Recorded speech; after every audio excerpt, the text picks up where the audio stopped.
Welcome back to the news today. Online American media site BuzzFeed has been running a series aiming at showing commonly held stereotypes in a new light.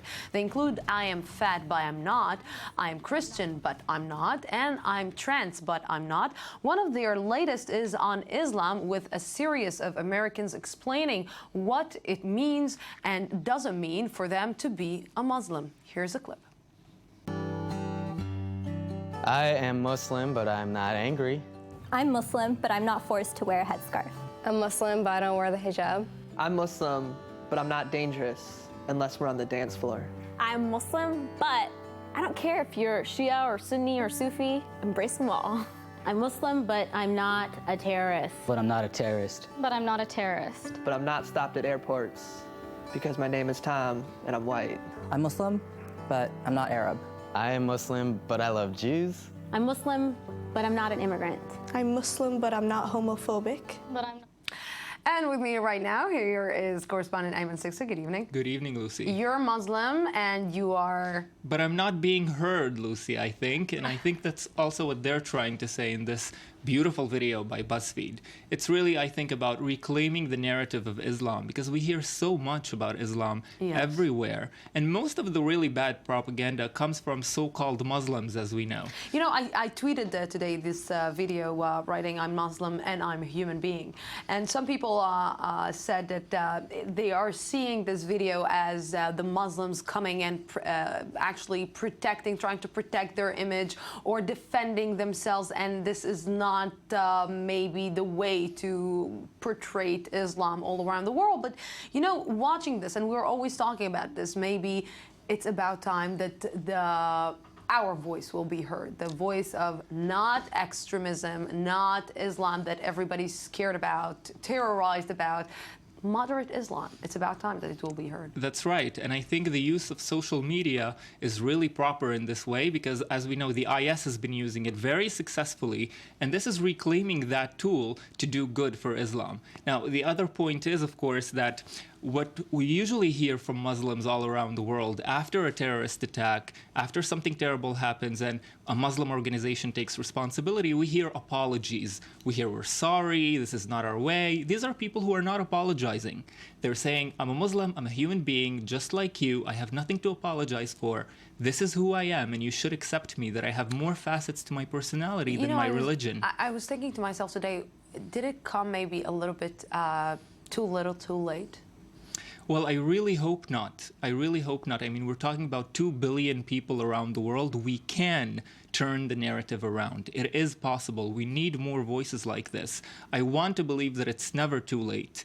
And I think with the buzz that this video is creating, it does give some hope, because people are responding to voices like this. Definitely. Ayman Siksa, stay with me, because we are going from I'm Muslim, we are Muslims, but we are human beings, and as human beings, we're also interested in the Emmy Awards, included a few first this year, and crowned HBO's fantasy hit Games of Thrones with its highest honor Sunday night, the award for Outstanding Drama Series. The show surpassed The West Wing to take home more TV Academy Awards in a single year than any other show. Ayman Siksa just bringing you the latest from there.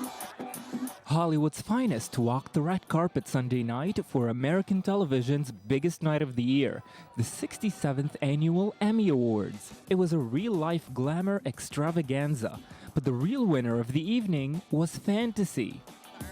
Game of Thrones walked away with 12 awards, including the Outstanding Drama Series.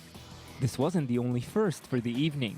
Mad Men actor Jon Hamm won the award for Outstanding Lead Actor in a Drama after being nominated 16 times. But Hamm's victory was not nearly as overdue as it was for the winner for the Outstanding Lead Actress in a Drama Series. The only thing that separates women of color from anyone else is opportunity. You cannot win an Emmy for roles that are simply not there. Viola Davis, who stars in How to Get Away with Murder, made history last night as the first African-American woman to be given the award for a leading role. But Davis wasn't the only woman making headlines at the Emmys. Julia Louis-Dreyfus snagged the award for leading actress in a comedy series, Veep, which sees her as an inept candidate for the US presidency, proving that in 2015, people still enjoy a good joke at the expense of the president. What a great honor it must be for you to honor me tonight. Oh, wait, oh, God. Oh, no, I'm so sorry. Oh, Donald Trump said that. I'm sorry. Yeah, it's getting trickier and trickier to satirize this stuff. But it was an entirely different woman who stole the spotlight. I had a teacher who used to say, you know, when you act, you have to act as if your life depends on it. And now I've been given the opportunity to act because people's lives depend on it. The series Transparent, in which Jeffrey Tambor plays a father of 3 in the process of transitioning into a woman, is a pioneering series in its subject matter and format, proving that this year at the Emmys belonged to women of all kinds. My whole life I've been dressing up like a man. And with me again is Ayman Siksik. Ayman, you know, it's beautiful. Women are winning, and it's really amazing. But come on, this is pure hypocrisy coming from Hollywood. Well, it took them forever to give the award to an African American in the leading role, an African American woman. You remember there was the same hypocritical excitement with Halle Berry when she won the Oscar. Now, Hollywood missed that applause that they gave it back then. Now it's giving the award, a very deserved award, to Viola Davis. But if we look at the stats, all the leading shows in the United States right now are led by black women and men. Orange is the New Black, How to Get Away with Murder with Viola Davis, and Empire, which is hugely successful. But black actors are paid much less than white actors. Yes, so of course. for black actresses, there is a double glass ceiling. That not only are they paid less than men, they're also paid less than white women.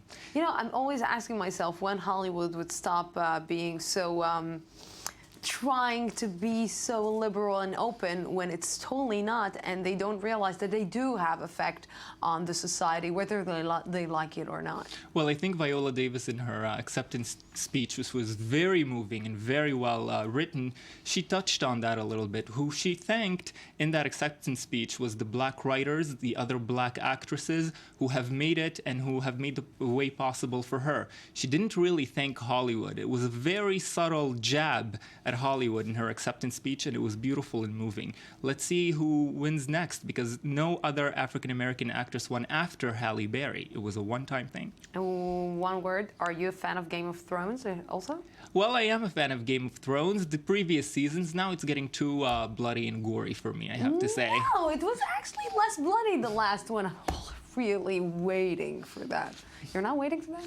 Well, it does keep us very, very in suspense, so I will keep watching. I'm Muslim, but I do love Game of Thrones.